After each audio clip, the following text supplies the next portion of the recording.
Ang tanong, paano kaya dapat mamahagi ng ari-arian sa pamamagitan ng last will and testament? Oh, bongga, oo. Alam nyo ba, ang tinatawag nating last will and testament ay napakahalaga po. Lalo na kung meron kayong ipapamana. Chinky, ang ipapamana ko resibo at saka utang. Pwede ba yun? Alam nyo, hindi. Para sa mga tao na talagang gusto talaga na may ipamana sa kanyang mga anak, lalo na yung mga lupa o ari-arian, sasakyan. Ang last will and testament po ay isang dokumento na naglalagay po kung paano po ipamamahagi ang maiiwanan, lalo na kung meron silang bagay. Halimbawa po, like for example, sasakyan, bahay, lupa, kunyari, stocks, shares, negosyo. Bakit po mahalaga to? Kasi para malinaw po ang hatian at maiwasan po yung away sa pamilya.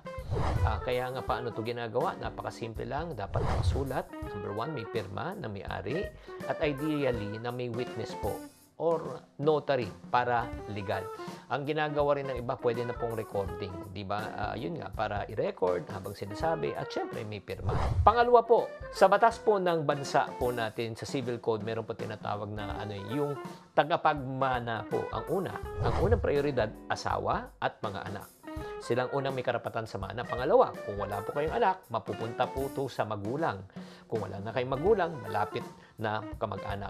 Pangatlo po, ay siyempre, pumili tayo ng executor, yung tagapangasiwa po ng mana. Isa tong tao magsisigurado na lahat ng nakasulat sa last will and testament po ay masusunod.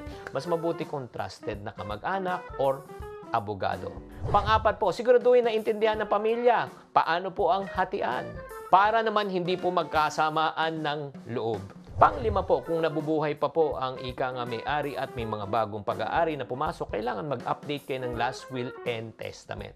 Kaya mga kabadgetarya, napakahalaga po bago tayo mag-iwan, make sure ayusin muna natin ang mga papeles para hindi tayo mag-iwan ng sakit ng ulo at ng gulo. Sana nakatulong po, tatandaan, tamang karunungan, tamang disiplina po ang susi sa pagyaman.